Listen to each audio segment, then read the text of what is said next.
In my video on pomegranates and prostate cancer, pomegranate pills appeared useless in the treatment for prostate cancer. And the same disappointing results with a pomegranate beverage, but that was just a pomegranate extract as well. So maybe the pomegranate itself cannot be blamed for the ineffectiveness seen in the study, but rather the low dose of the pomegranate active principles in the extract. But what is the active principle? Extracts will boast about the level of ellagic acid. Definitely one of the more potent of the phytochemicals found in pomegranate. However, it's not as strong as the pomegranate itself. What they mean is that the components may act synergistically. The whole may be greater than the sum of its parts. Here's human prostate cancer cells in a petri dish churning away at 100% growth, but drip on this pomegranate fraction, and the cancer growth rate is cut 30%. But this other fraction appeared useless. So what if you add them both together? What do you think would happen? 30% suppression plus 0 suppression equals 70% suppression. That's synergy, where 1 plus 1 is greater than 2. Here they are under a microscope. That's what prostate cancer cells look like. Here's with the 30% compound, here's with the useless one, and here's with both. So any attempt to characterize the power of a medicinal food by standardizing a single chemical is missing the entire point of plant-based medicine. So the standardized extracts represent a cynical, money-driven attempt to replace the power of the pomegranate with the power of ellagic acid. But the pomegranate needs no such tricks or enhancements. It's powerful as is. So why don't they just try the fruit out on cancer patients? Because you can't stuff a pomegranate in a pill. So you can't compare it to an indistinguishable sugar pill placebo. Drugs are easy to study. People don't know if they're taking the active drug or the placebo, but they tend to notice if they're eating a pomegranate or not. So if you gave a bunch of cancer patients some pomegranates to eat, and the cancer slowed down, you wouldn't know if it was the pomegranates or just the placebo effect. Of course, the patients wouldn't care. If they got better, who cares? But to change medical practice, we want to know if the fruit is actually something special.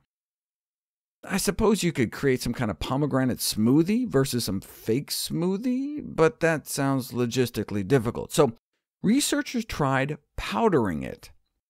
199 men with prostate cancer either got a placebo or a tablet 3 times a day containing 100 milligrams of whole powdered pomegranate. Now, this was the whole fruit, just with the water taken out.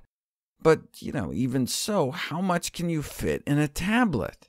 Comes out to be about 6 pomegranate seeds worth a day. That's about 1/100th of a pomegranate a day. Since they could fit so little in a pill, they tried to maximize their chances of beating back the cancer using diversity.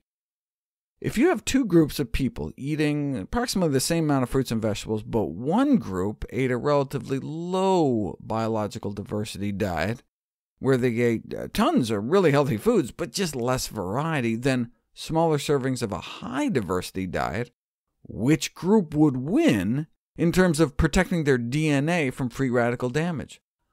The high-diversity group. This suggests that smaller amounts of many phytochemicals may have a greater potential to exert beneficial effects than larger amounts of fewer phytochemicals. Same result for inflammation. Greater variety in fruit and vegetable intake is associated with lower inflammation, even if you eat the same number of servings.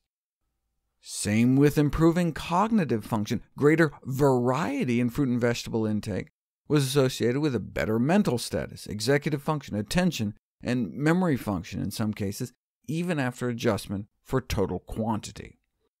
So if you have two people eating the same number of servings of healthy foods, the one eating a greater variety may do better.